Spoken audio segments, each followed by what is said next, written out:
So we have all visited a number of sites since we have created our Google accounts. We make online purchases, subscribe to online services, and hand out so much data like it's a charity. Do you have any idea how many companies hold this data, and more importantly, how to actually get it back? A lot of people assume that at the point where they delete an app from their phone or deactivate one of their social media accounts, that their data just disappears.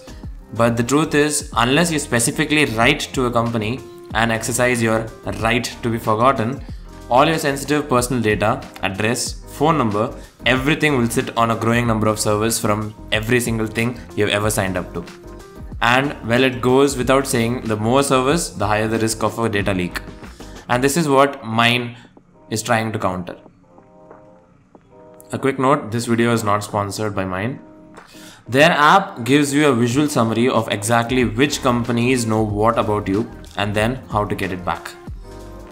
So if I sign in with my email address on mine.com, I can see that, oh, there are 9 companies that have my data.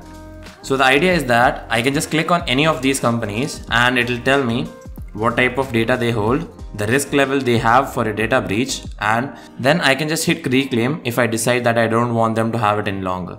And that's it.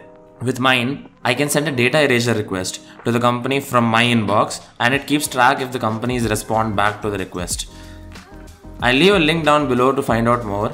It's completely free to use, but the big picture here is that to enjoy the internet today, you need to be open to handing out your personal data, and that's why you need Mine to get it back.